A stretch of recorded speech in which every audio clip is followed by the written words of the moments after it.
आज की वीडियो आपने एंड तक देखनी है, जिसमें गर्मियों के हवाले से और भी बहुत सारी ऐसी टिप्स हैं जो आपको बहुत ज़्यादा फ़ायदा देने वाली हैं।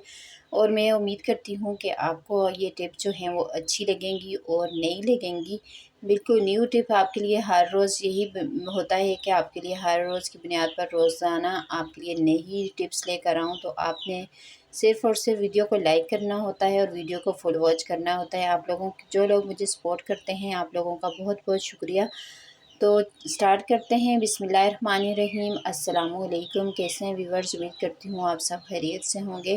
तो अगर तो आपने मेरे चैनल को अभी तक सब्सक्राइब नहीं किया, तो आपसे मेरी रिक्वेस्ट है कि प्लीज़ आपने मेरे चैनल को ज़रूर सब्सक्राइब करना है। और अगर वीडियो आपको कोई सी भी अच्छी लगे ना, तो वीडियो को आपने लाइक करना है और ज़्यादा से ज़्यादा वीडियो को आपने शेयर करना है। तो चलें जी, चलते हैं आज की टिप नंबर 1 की तरफ। तो स्टार्ट करते हैं आज की टिप नंबर 1।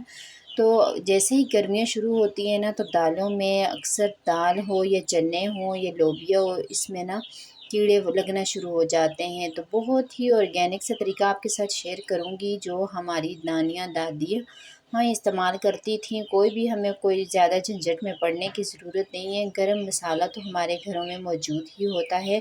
बस आपने उसमें से कुछ चीज़ें लेनी हैं। सिर्फ़ आपने इसमें लौंग लेने हैं और साथ में काली मिर्चें। अगर आपके पास सब्ज़ इलायची है तो 2 आपने वो भी ले लेनी है। और दाल हो या चने हों या लोबिया हो, इसके अंदर आपने इस तरह से डालकर आपने रख देनी है। तो यकीन माने, ये दाल, लोबिया, चने जो है वो अगर आपके साल तक भी पड़े रहेंगे, ये बिल्कुल भी ख़राब नहीं होंगे। आप इस तरीके से किसी भी डिब्बे में अगर आपने डाल के रखे हुए ना, उसमें आपने इस तरह से डाल के रख देना है।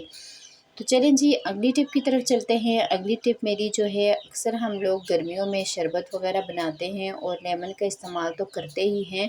तो आपने जब भी लेमन का इस्तेमाल किया, तो इसके जो छिलके हैं इनको बिल्कुल ना फेंका करें। इनका हम बहुत ही ज़बरदस्त सा यूज़ आपके साथ इस्तेमाल शेयर करूँगी कि ये आपके अगर बहुत ज़्यादा टैनिंग हो गई है हाथों पर, पाँव पर, धूप की वजह से बहुत ज़्यादा हाथ पाँव काले हो जाते हैं, तो आपने अपनी फिंगर्स के जॉइंट्स पे, जहाँ पर आपको लगता है कि या फिंगर बहुत ज़्यादा काली पड़ रही हैं, तो वहाँ पर आपने इस लेमन के छिलके को अच्छे तरीके से रब करना है। बस सिर्फ 2 से 3 मिनट आप ये काम करिएगा, तो आपके हाथ जो हैं बहुत ही ज़बरदस्त से साफ़ सुथरे हो जाएंगे, नीट एंड क्लीन हो जाएंगे।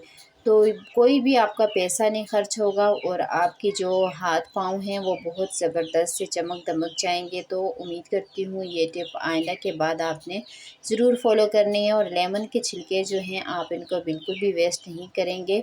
इनका आपको और भी मैंने पहले भी बहुत से तरीके आपके साथ शेयर किए हुए हैं, तो उम्मीद करती हूँ ये भी आपको अच्छा लगा होगा। नेक्स्ट टिप की तरफ चलते हैं जी। नेक्स्ट टिप मेरी, आपको पता है गर्मियाँ जैसे ही शुरू होती है ना, मच्छर जो हैं वो बहुत ज़्यादा घर में हो जाते हैं। तो जितने भी हम लोग स्प्रे वगैरह करें ना, तो अगर हमारे घर में रिफ़िल वगैरह ख़त्म हो जाता है, तो आपने घर में किस तरीके से इसका इस्तेमाल करना है, किस तरीके से बनाना है, तो आपको बहुत ही सिंपल सा तरीका बताऊंगी, जो घर में मौजूद चीज़ों से आप बनाएंगे। बाज़ार से महंगे महंगे रिफ़िल लाने की आपको बिल्कुल भी ज़रूरत नहीं है। तो यहाँ पर आपने क्या करना है, अगर आपके पास विक्स है तो आपने वो लेनी है। तो मैंने यहाँ पर थोड़ी सी विक्स ली है और साथ में थोड़ा सा इसमें बेकिंग सोडा डाल दिया है।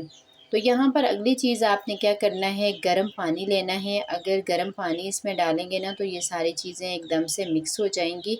तो अगर ठंडा पानी होगा ना, तो ये अच्छी तरह से मिक्स नहीं होगी। तो इन तीनों चीज़ों को अच्छी तरह से मिक्स करके, तो आपके पास जो भी रिफ़िल है उसमें आपने इसको डाल देना है। डालने के बाद आप इसको अपने स्विच बोर्ड में लगा दें। तो यकीन माने, ये इतना अच्छा इसका रिज़ल्ट मिलेगा कि आप बाज़ार वाले महंगे रिफ़िल जो हैं वो लाना बिल्कुल भूल जाएंगे।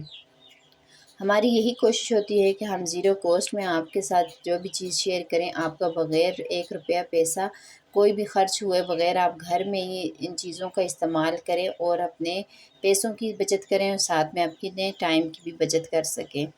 तो यहाँ पर अगली जो है, यहाँ पर ये देखें, मैंने इस तरीके से इस जो रिफ़िल की बॉटल्स होती है ना, इसके अंदर आपने इसमें डाल के दो। तो अब आप इसको स्विच बोर्ड में लगा दीजिएगा।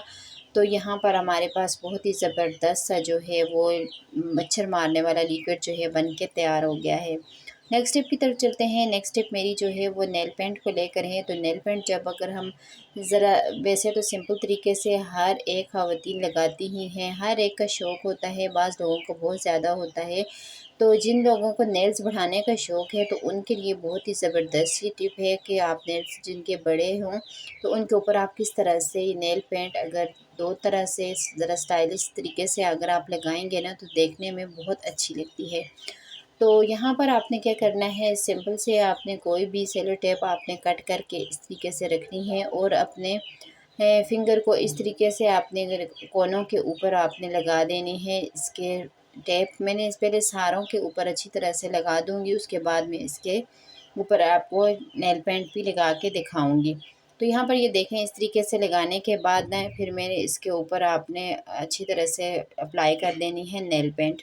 तो ये देखें, अब मैंने जो शीशा टेप है वो लगा दी है। तो अब जौन से भी कलर की आपने नेल पेंट लगानी है वो आप लगाएंगे ना तो बहुत अच्छी लगेगी, देखने में भी बहुत ज़बरदस्त लगती है। तो मैंने पहले भी आपके साथ बहुत से तरीके शेयर किए हुए हैं। तो यहाँ पर ये देखें, इसको आप अगर आप सूखने तक का वेट करते हैं तो आप सूखने के बाद उतारिएगा, लेकिन मैंने वीडियो बनानी है इसलिए मैं आपको साथ साथ उतार के दिखाती हूँ। तो कोई से भी दो कलर की आप इस तरीके से नेल पेंट लगा दें, बहुत अच्छी लगती है देखने में भी। तो अगर फिर यहाँ पर आपको दोबारा से कहूँगी कि जिनके नेल्स बड़े हैं ना तो वो इस टिप को ज़रूर फॉलो कीजिएगा। बड़े नेल्स पे नेल पेंट जो है बहुत अच्छी लगती है। तो यहाँ पर ये देखें, इस तरह से लगाने के बाद ना आपने इसको आराम से उतार देनी है। तो आपकी जो नेल पेंट है बहुत ही खूबसूरत तरीके से लग जाएगी। तो बहुत ही सिंपल सा तरीका है, तो बहुत अच्छी लगती है इस तरीके से नेल पेंट। तो मुझे उम्मीद है आप इस टिप को ज़रूर फॉलो करेंगे। अगर आपको ये टिप अच्छी लगी हो तो नीचे कमेंट बॉक्स में उसमें आपने ज़रूर बताना है कि आपको मेरी कौन सी टिप अच्छी लगी है। अब मैं आपको दो तरह से नेल पेंट लगा के दिखाती हूँ। तो दूसरा कलर मैंने यहाँ पर येलो लगाया है, तो ये देखें देखने में कितनी अच्छी लग रही है। तो इस तरीके से आपने लगानी है अगर लगाना चाहें तो। अब आपने नेल पेंट तो लगा ली है, नेल पेंट को आपने रिमूव किस तरीके से करना है आपको बहुत ही सिंपल सा तरीका बताऊंगी। अगर हमारे पास नेल पेंट रिमूवर नहीं है तो हम किस तरीके से नेल पेंट को अच्छी तरीके से रिमूव कर सकें। तो यहाँ पर आपके सामने मैं लगा रही हूँ परफ्यूम। कोई सी भी आप बॉडी स्प्रे ले लें, कोई सी भी आपने परफ्यूम लेनी है तो आपने यहाँ हल्की सी परफ्यूम पर लगाएंगे ना तो एकदम से जो है वो देखते देखते सारे की सारी जो नेल पेंट है वो उतर जाएगी। बहुत ही यूनिक सा तरीका है, बहुत ही ज़बरदस्त सा तरीका है। इस तरीके से अगर आप अपने नेल पेंट को साफ़ करेंगे आपको रिमूवर लाने की भी ज़रूरत नहीं पड़ेगी, मिनटों सेकंडों में आपके नेल पेंट जो है साफ़ हो जाएगी। नेक्स्ट स्टेप मेरी जो है, ये मैंने कल आपके साथ लिक्विड शेयर किया था। यकीन माने मेरी बहनों, ये इतना ज़बरदस्त लिक्विड है।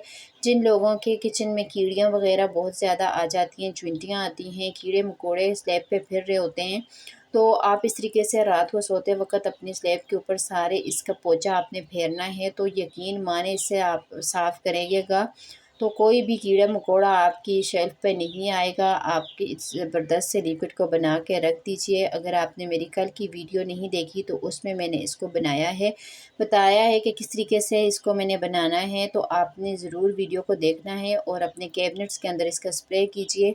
बहुत ही ज़बरदस्त ये स्प्रे बन के रेडी होता है, कीड़े मकोड़ों काकरोच से आपकी जान छूट जाएगी।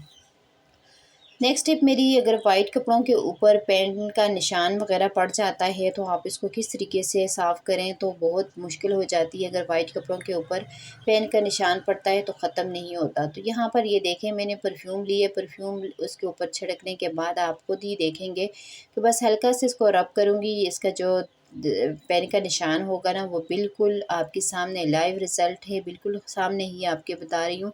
कोई वीडियो को कट नहीं कर रही। तो ये देखें, सिर्फ़ और सिर्फ परफ्यूम लगाने से, कोई भी हमने शैम्पू सरफ़ वगैरह कुछ भी नहीं लगाया, परफ्यूम लगाने से हमारे पेन का निशान जो है वो गायब हो चुका है। तो चलें जी, अगली टिप की तरफ चलते हैं। अगली टिप मेरी इस तरीके से, अगर आपकी स्लैब के ऊपर ऑयल गिर जाता है, अगर हम इससे कपड़े के साथ वॉश करते हैं या साफ़ करते हैं ना तो कपड़ा भी बहुत ज़्यादा ग्रीसी हो जाता है, सारी स्लैब हमारी ग्रीसी हो जाती है। तो आपने बिल्कुल कपड़े का इस्तेमाल नहीं करना, थोड़ा सा आटा लेना है, आटा लेकर इसके ऊपर आपने डाल देना है। तो किसी भी टिश्यू पेपर से आपने इस तरीके से साफ़ कर देना है। तो यकीन माने कोई भी आपका ज़्यादा जो शेल्फ़ है वो भी ग्रीसी नहीं होगी, ना ही अगर हम कपड़े से इसको साफ़ करते हैं तो कपड़ा भी बहुत ज़्यादा ग्रीसी होता, फिर हमें कपड़ा भी दोबारा से वॉश करना पड़ता। तो आप इस तरीके से करेंगे ना तो बिल्कुल भी ये देखें चिकनाई बिल्कुल नहीं होगी। आटा जो है सारी की सारी चिकनाई जो है वो अपने अंदर एब्ज़ॉर्ब कर लेता है। अब जो टिप है मेरी, कुर्बानी का गोश्त तो हर घर में होता ही है, तो वैसे भी होता है, तो हमें इसको मिनटों सेकंडों में किस तरीके से इसकी बर्फ़ जो है वो पिघला दें। सिर्फ़ और सिर्फ एक पाउडर हमने इसके अंदर डालना है, तो ये हम मिनटों सेकंडों में हमारा गोश्त जितना भी जमा हुआ होगा ना वो सारे का सारा जो है वो मेल्ट हो जाएगा। तो आपने क्या करना है, नमक लेना है। नमक लेने के बाद इस तरीके से जिस भी चीज़ में आपने डाल के रखा हुआ गोश्त, इसमें डालकर आपने इसको 3 से 4 मिनट तक आपने इस तरीके से बंद रहने देना है, रख देना है। उसके बाद आप जैसे ही इसको खोलेंगे ना तो ये सारे का सारा जो गोश्त है वो अलहदा हो जाएगा, इसकी एक-एक बोटी अलहदा हो जाएगी, इसकी जो बर्फ़ है वो पिघल जाएगी। तो बहुत ही ज़बरदस्त सा तरीका है, जब भी आपके अचानक से मेहमान आ जाएँ तो इस टिप को आपने ज़रूर फ़ॉलो करना है। तो उम्मीद करती हूँ आज की आपको ये टिप भी बहुत अच्छी लगी होगी। अगर आज की आपको सारी टिप्स में से कोई टिप भी अच्छी लगे तो प्लीज़ आपसे मेरी रिक्वेस्ट है कि मेरी वीडियो को लाइक किया करें और चैनल पर नए हैं तो चैनल को सब्सक्राइब करें। आप लोगों की सपोर्ट की मुझे बहुत ज़्यादा ज़रूरत है। जो लोग मुझे सपोर्ट करते हैं आप लोगों को दिल से दुआ है। अल्लाह ताला आपको हँसता आबाद खुश आबाद रखे। तो अपनी दुआओं में याद रखिएगा। फ़ी अमानिल्लाह। अल्लाह हाफ़िज़।